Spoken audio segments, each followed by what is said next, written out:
going on, everybody? It's Lamchxp, reporter for Black Asian Magazine. I'm in this cool building lobby right now, my first time here, and I'm hanging out with a really cool guy, and we're gonna meet him right now. So, how about you tell us your name? And yeah, let's start with that. Who are you? All right. Well, shit. My name is Daniel Black. I'm from New York City, Queens, Jackson Heights. Currently been living in Taipei now I'm going in my 5th year, and pretty much just I'd say just a regular guy. You know, just doing my best to try to make the time that I had here count. And yeah, I mean, I try to create as often as I can and still live a righteous life. Okay, before you go forth into the creation zone and the righteousness, we're gonna get to that later. Okay. Let's backtrack, and I'm from New York too. Okay. Yeah. So this is the homie right here. But let's share a little bit about your experiences growing up and what it was like growing up where you were. Yeah, man. Jackson Heights is an interesting space. There's I actually found this out recently, a couple months ago. Apparently there's 167 languages spoken in the 15 to 20 block radius that is Jackson Heights. So it's that's 167. Yes. Languages spoken. Languages spoken in one neighborhood of New York City. Yeah. Wow. Yeah. I did not know that. Yeah, man, me neither, until I had to look it up and show my kids because I was telling them. And there's a lot of diversity when I was growing up, but it also allowed for a level of understanding very early.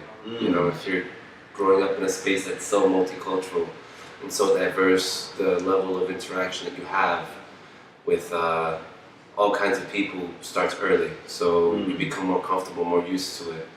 And really, I think that shaped exactly how I've been able to thrive in places that are outside of my home.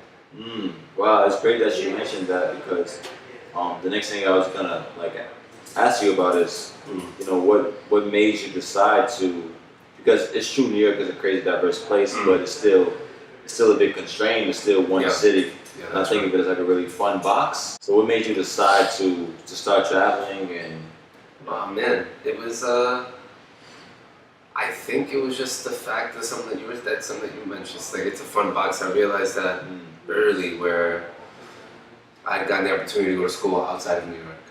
And then I started traveling throughout the Midwest and seeing how all these different places were intriguing to me because they were so different, because they were so new. Where'd you go to school? I went to school in Indiana. Oh, cool. Yeah. Was it different? Yeah, it's fuck. You tell me. It was crazy different. But it was fun because it's like I had to adjust. I had to adapt. I had to take that whole fast thinking, fast talking pace that New Yorkers naturally have and find a way to meld that with the more slow-paced lifestyle of the Midwest, of a place that isn't as bustling or as metropolitan. So I had to slow down my speech so I didn't sound like I was going a mile a minute every time. I had to be. I even have a problem with that. Yeah, so when I get excited, I'm there. But over time, I realized okay, well, this was different, and I grew so much from it. And then I was able to get some opportunities to leave New York when I finally graduated. So I lived in Bolivia for 5 months. Oh wow! Came back. Do you have roots there? Nah, man, yo, I had a project to go out there shoot independently, and I went out there maybe a little younger maturity-wise than I should have, but I learned a lot. I learned a lot about myself. Were you shooting like a documentary style? Yeah, it was some stuff for a non-profit out there, but they were just wanting some documentation, so I was able to do some of that. But then I was 21 straight out of school, and that whole thing. Crazy experience. Yes, opened up your world. Yeah, I did that. It also taught me a lot of humility as well. Right, really being in a place where you've got to be very resilient in building strong networks because the people that you have back home can't just, at least for me, they can't just hop on a plane and come get me if I'm in trouble. Right. Like they Right. can't. They maybe be able to send a little bit of money, but not to the point where it's still feasible that I'm not gonna have to like work the situation out myself. Right. So it's a different kind of struggle Yeah. than New York. Yeah, very different. But the thing that really kept me out of trouble was the network that I had in speaking language. I was I'm Native. Yeah, Latino. So it's like I grew up speaking. Yeah. Shout out to Latinos. Yeah, I was out of Jackson Heights, 89th Street, Jackson Heights, 37th yeah. Avenue. But so that really allowed for me to shape my reality there, having Spanish as a backup and it getting a lot better. Came back to New York, started working in production in the circuit, did some work in the art department, costumes, locations. So my whole background is film. Hence why what I'm doing now is it's almost a parallel thing. Event production and film production are kind of they run along the same lines. So right now you're doing film production. Why? That's where it all started. Right now, it's mostly events and writing. Right. Talking about. Right. So you started and you've remained in film, film production, Whatever I can. and at some point you started to write. Yeah. So kind of guide me at least. Okay, where have you traveled so far and kind of brought you to Taipei? Well, it's been.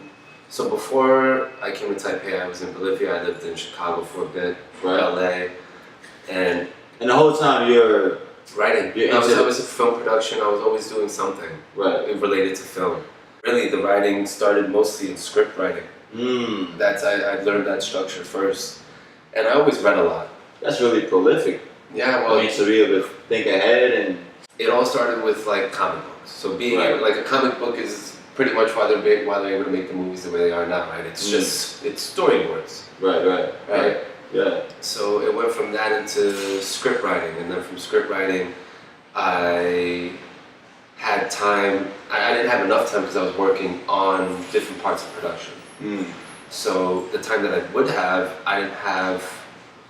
I was just tired of writing in script form because it's like, okay, you're seeing the story, but really you're just writing the dialogue. Right? A script can be as creative as you want, but still you have to get to the beats of the story. Right. While with prose and narratives, you can spend a half a page describing how a room smelled. Right. You can really get into tapping into those memories and expounding on them to build layers upon layers of sensory visualization. Is that a word? It is now. Yeah, it is now, man. So that's. I think writers have the right to do that. Yeah, I think so too. Especially creative writers. All the creative writers out there. Yeah.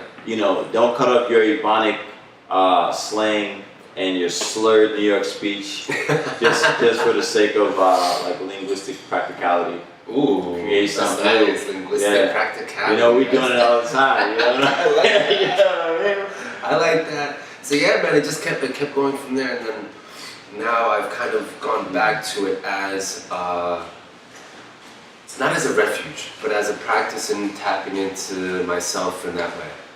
Because with what I'm doing now, it's easy to, and I've done it before. It's easy to get caught up in the external. Right? It's way easy to get caught up in that, especially with enough practice, enough experience to know that there has to be a balance between what's going on with you and what's going on outside of you. Right. And recently, it's been more of a way to keep myself balanced on the internal as well as the external. So when I'm sitting down writing, it's about just that moment. I might hear something that I was listening to, kind of like how you were talking about. I might hear a word in a song that I really like, and then just go with it. Because the outside, the external, it gets pulled in so many different ways, and not all of them are a benefit to your higher self. Right. Some of it can be it can be a bit draining or very vampiric. Right, because a lot of stuff, especially what I do, is at nighttime. Not to say that there aren't good people at nighttime, but there is a level of kind of wildness. Yeah, there's a level of feeding that happens, of energy, right? There's a level of give and take, sometimes a lot of take, sometimes not enough give. and being able to correct that with writing and spending time with myself in that way, even if it is 10 minutes.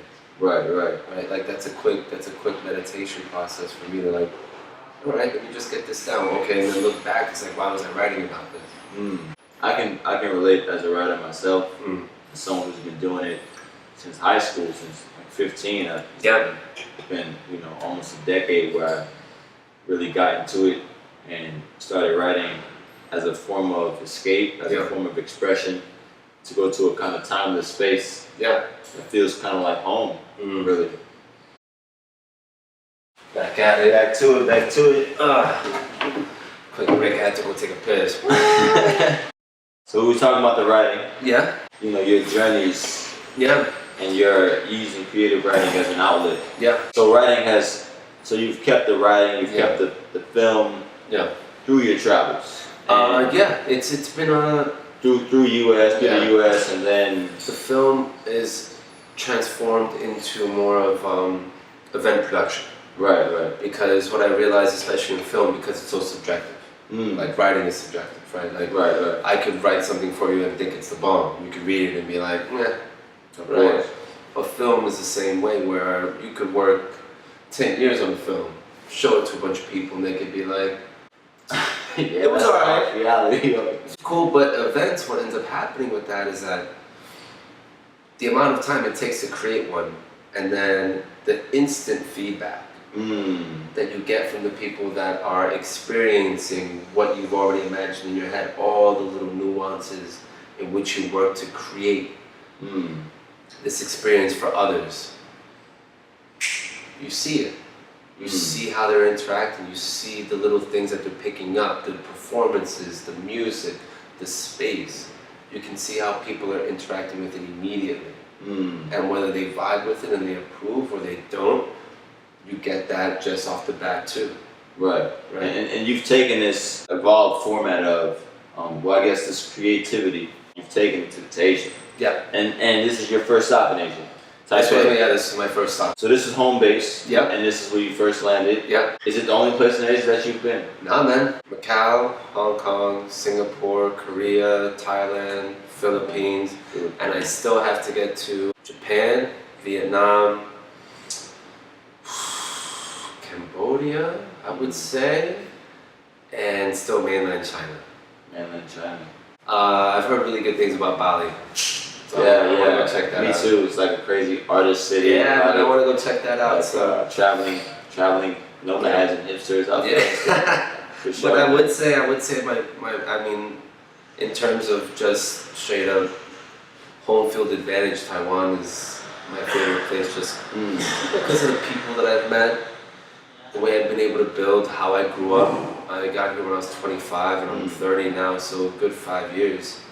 And coming out of my mid-20s into 30s now, I don't think the same level of growth that I had here I would have had in New York. Right. I mean, yes, that's home, that'll always be a part of me, but being able to live in a place that was not meant for you at all, and having to grow with it and understand yourself and how to relate to things that you may have not had any way to relate to in the first place, but you make it work. Right. So how have you been able to build? I mean, what has it been like to come out here as a foreigner and build? And also, if you could mention what it's like in other parts of Asia that you noticed, especially as if you notice like foreigners or foreigner local dynamic, as opposed to here, as opposed in contrast to in the States and how it is back in New York. Oh man, building here was a bit of a dice roll, man. I mean, I got out here with some friends that really hooked it up. They got me a job, my everything I needed to stay out here legally. From that, I had a support network in which I could maneuver around because they'd already been living here. So it wasn't like I came here without peoples, like they'd already lived here a couple years. Right. So I was blessed with that. But then when I went out to branch out on my own, there was points in time where I found myself really wondering if I had made the right decisions. Right, doubt is a thing that comes up. But what opportunities here? that's the thing. It's like once I started realizing that I couldn't rely too much on others. Mm. It was about going back into the idea, both coming from New York, that, you know, if it ain't there, I can go and make it. Right. Right? I can go create it. And so there's opportunities here. Yes, there are. Even for foreigners. Yeah, man. Even for melanated. They can't. Latino. Yeah, no, man. It's here. It's here. And it's the thing about it. It's here. One of the biggest obstacles, of course, besides the language, is knowing where to look. Right. Knowing where to look, because they're here. It's just you can't. I'm not gonna go looking for huge business opportunities in event programming at clubs where they play music to the point that I can't hear myself talk, right? But maybe a music festival here, maybe an event here, maybe a gathering there. I might meet some people that know some people. And the best thing about it is that because once people meet that they see that you want to do something different. Right. The level of resources that start coming your way, because if you're passionate about it and genuine, links here, there, people want to see it, because if they're not doing it, the cool thing about it is that they're not going to necessarily stand in your way. Right. So there's a kind of support network here. Yeah. And this is for creatives. Mm-hmm. And you know, when you first came, you kind of got a job teaching from some Yeah. friends. So also for people who want to, you know, maybe find a 9 to 5 or just kind of work the steady hours and just enjoy. And those things work, man. Because you can work that 9 to 5 and then still have time. Right. For what you believe in. You can still have time for what you want to build. You have your bills paid. It's a little bit of stability, so that helps. And it's not like that in New York. Not the last time I was there. I don't think it's changed much. No, I don't think it has either, man. If you're not making a certain amount of money, it's always a hustle. Right? So it's like much more difficult to survive. Survive is one thing, but thriving is another. Right. Here you can thrive, man. Especially with like even the jobs that people might look down upon as like teaching English. Yo, you can do that and still put some of that money away. Invest in yourself. Mm. To start a business here is not how much it would take to start in New York. Right? To get some business cards made, to get a website going, all these things, way cheaper here. Mm. And you're in a safer place. Relatively safer. But granted, the things that you're giving up are familiarity with your home. Mm. To build something different. Right. And that's sometimes a big step for a lot of people. Right. But also could be healthy. Change. At least it's available. Yeah, it's here, man. I try to tell my friends as often as I can, especially from back home, like, you should come out here.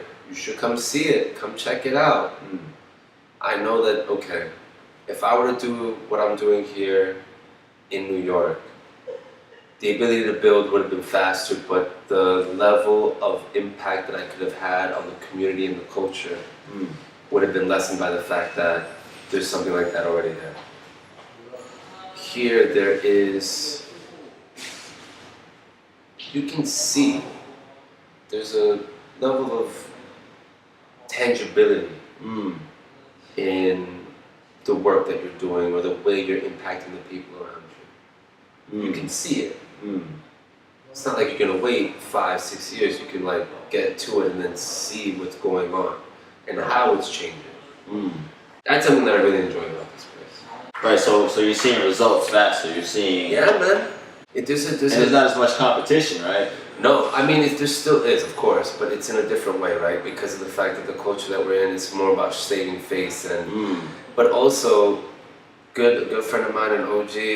He'd been here almost 10 years now, and he put it in his way. He's like, this is something I probably would have heard in New York, but not necessarily in the same way. Sat me down and was like, yo, Daniel, there's no competition. There is none. If you're looking for it, you're going to find it. But if you really realize that you are only working against yourself every time, there's no competition here for you. You work, you build, you create. Focus on the things that you focus on. Focus on the things that you know you're doing for yourself, for your team, for your people. No competition. It's for the birds. keep building. Mm. While in New York, that's something that's a part of the culture, right? Constantly going, Yeah. getting better than the next guy. Oh, I need this because he's got it. And there's this weird sort of It's really dog eat dog. yeah. As opposed to here, like we You said, can build in your lane. Mm. Reach out, support. I've met maybe a handful of times actual resistance, Mm. but it's only that. It's just a slight bit of resistance. What needed to get done got done. There was never anything that we got thrown off the rails or something went sideways and we weren't able to come back from it. Mm. Resistance, yes. And those that are supporting also know, which Exactly. is There why is they are that, supporting. like a rising tide raises all ships. In that way, I like right? that one. Right? So you can, of course, people have disagreements, things like that, but at the end of the day, what I've realized and what I felt, especially asking me about whether there are opportunities here, yes. Yes, there are. Yeah. Something I do want to touch upon, something that I've experienced, and I wonder if you've experienced also, is any forms of racism here or prejudice. Yeah. No, yeah. As a foreigner, as a black man of color. Yeah. Yeah, there's been that. There's been a handful of times where it wasn't so much of a question, was that racist? Like, oh shit, that was like that. And you got some of that out here too. yeah, man. Well, it's also the same thing. We're in a place where they fucking have skin bleaching soap. Right. Right? Like they do, like this is where we're at, so this is also the truth of where we're at. Right. And there have been moments in time where I've had to remember where I was and understand the delivery in some cases and how I'm speaking, the words that I'm using, not my character, but what I need to make sure that my message is getting across to the person I'm speaking to. Right. Right. The good that's come of it is that I've learned to grow.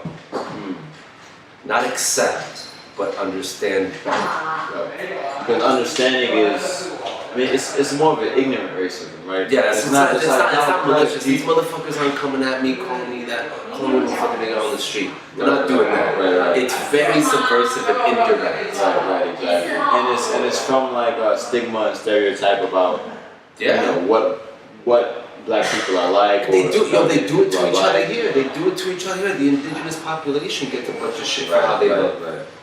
Just out of ignorance. Out of ignorance, out of what they think, because I mean, you're also talking about descendants of people that defected from China. Right. Like the actual Aboriginal Taiwanese people are connected to the Maori in Australia. They are people of color too. Yeah. They still get shit, so this is something that's, I mean, sad to say, but it's prevalent in a lot of places, especially in Asia. Yeah. So and it sucks because the lineage doesn't go back so far. You know, it's pretty recent history. Yeah, man. Actually. And they are just now getting to understanding the parts of the culture that they're appropriating from people that look like you. Right. So the youth are appropriating the culture, especially like hip hop culture. Yeah. You know, I'm in the hip hop. You promote parties. You're in the hip hop scene as well, and it's there. Yeah, it is. Do you think it's changing? Do you think like I want to say the understanding? Yeah. And the maybe being more open-minded. I think about foreigners and how we are, who we are, is growing in a positive, productive way. I think so. I think also that, it's fucked up to say, but I think that a lot of it also comes down to not even just my skin color, but the fact that I'm not even from here. Right. That's just being a foreigner. That is even of it, just being that. Right. And then being around can sometimes rub people the wrong way. There was one time I was in a 7-Eleven, me and my homeboy, this guy comes in just going straight off, not even at me, at Peter. Canadian guy, blonde hair, blue eye, just going off, calling him all types of shit, foreigner and fucking Mandarin. Wow. It's just out here sometimes. But it's not like what I want to clear up or clarify, if there's like a strong oppressive No.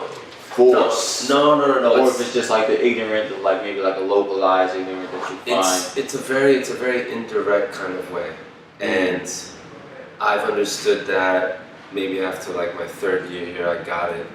First 2 years, I still had a little bit of trouble with it, but then once I started reading about the history of the place, right, like it's not to the point where it's like, all right, shit, cops come down the street, I'm gonna be worried, Right.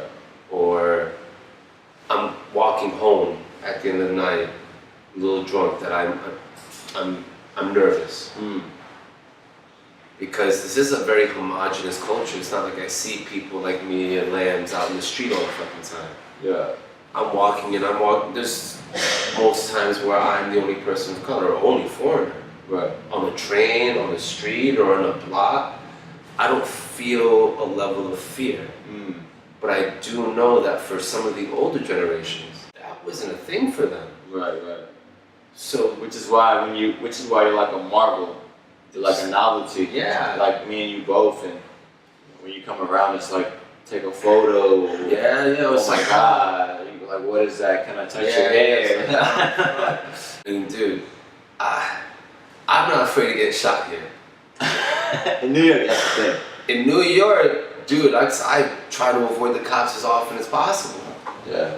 I don't, man, I want no trouble. Nah, And here. this is even before, like. When I was growing up, I didn't want no Yeah. problems, man. Fuck that, but that's the thing in the States. That's a part of the history. Right, yeah. Here, Foreigners aren't really a part of the history. no. So but even then, the cops don't really want to deal with the paperwork, especially if their English isn't that good, right? And it's not like there's levels of prevalent crime going through it, right? Right. I could have a beer on the street. I could have a beer on the street. I'm good. Yeah. That's chill. Being able to maneuver through the city without having to feel external fear, Right. is nice. And that's something that's kept me here. The level of being able to build, right? There's so many untapped markets here. Right. That you come here with the right mentality, the right set, you do your shit. And the doors open for you. Dude, the actual geographic location of Taipei or Taiwan, you can go in all these places. Travel 6 hours in the States, you're in California. Travel 3 hours, you're in Japan. 2, Hong Kong, maybe less, hour 45. 4, you're in Korea. All these places, you can build here and expand your mind, expand your horizons, expand what you feel that you know. And if you're business oriented and business minded, or just arts, anything creative, the level of growth that can happen here by just being in this one geographically middle location, sky's the limit. You can get some of these tickets for less than $100 if you order them early enough. 3,000 NT, $100. Oh yeah. Okay, $100 in the States. Where you going? Boston. By bus. See, so there's that, right? Yeah, of course. Yeah, it's a huge difference. So yeah, that's a big heads up to anyone thinking about coming to Taiwan. Yeah. Whether you're creative and you're trying to open up some opportunities, some creative pathways for yourselves, or if you're just trying to like maintain, if you're trying to find a wife, or you just want to live like more social, stable lifestyle, you can do that out here. Yes, you can. And it's safe. Yeah. So Taiwan sounds like I've been here for 6 months only. What you think? I enjoy Taiwan. Where I'm from, it's not like this. No. We're from the same place, and I could agree. It's not like this at all. On basically everything that you're saying. Not like this at all, man. And it was a journey for me to get here too. It's my first place in Asia. Yeah. And I feel blessed to have been able to find my way here in the way that I did. And I know that what I'm doing here now is a testament to that, because I'm trying to create and give rather than just take. The place has inspired me so much, has given me so much, that being able to give something back Right. with my own experience of growing up in film and production and writing, and just the flavor of New York and coming here. That's the perfect avenue you just opened up, because I want to wrap it up. What way have you been giving back? You know, what flavor did you bring here? What you got going on? Something for the future? Yeah. Well, there's a lot. I mean, for me, so growing up in New York, there's a different way of partying that's different for every borough, and growing up in Queens, Brooklyn, especially outside of Midtown Manhattan, right? There's always a level of flavor and a community of people that came together. So that's what we've built here. The company that I have is called Level Up Experiences. Really, we do what we want. We create and see gaps. We see gaps, we create for them. So next week we have a photo exhibition including all the artists that we know, photographers that we know, because we can. The avenues in which to give back are only limited to our imagination and our resources. Being able to do that has helped us shape the reality for not just us, but for the people that are involved. If we can do it, then hopefully we're showing them that they can do it too. That's just it. Being able to lead by example and not let them tell you no. Because they'll try to. Can't let that happen. Taking advantage. So you're leading. Trying my best. In charge, you know. Trying my best. Walking the walk, talking the talk. Yeah, man. Level Up Experiences. I'm gonna get all the social feed bullshit. It's all good. It's gonna be written down somewhere under this video. You're gonna be able to find it. Before we get out of here, any last words you got for foreigners, for anyone watching right now? Well, first, thank you, Lance. It's my pleasure. Thank you, guys. Awesome. Don't let them tell you no. Don't let them tell you no. Don't let them beat you down the road. Do it for you. Don't let them have you believe in that nonsense, because it ain't true. Quote it. It ain't true. You can totally do that shit. You can do it. I'm a supporter. Do that shit. Man, it's been beautiful. Thanks for that, bro. Of course. Lamchxp, reporter from Taipei, Black Asian Magazine. Signing off for my boy D Black. Yeah. What up? Jackson Heights, what? Yeah. Dope. I think we got it. Better.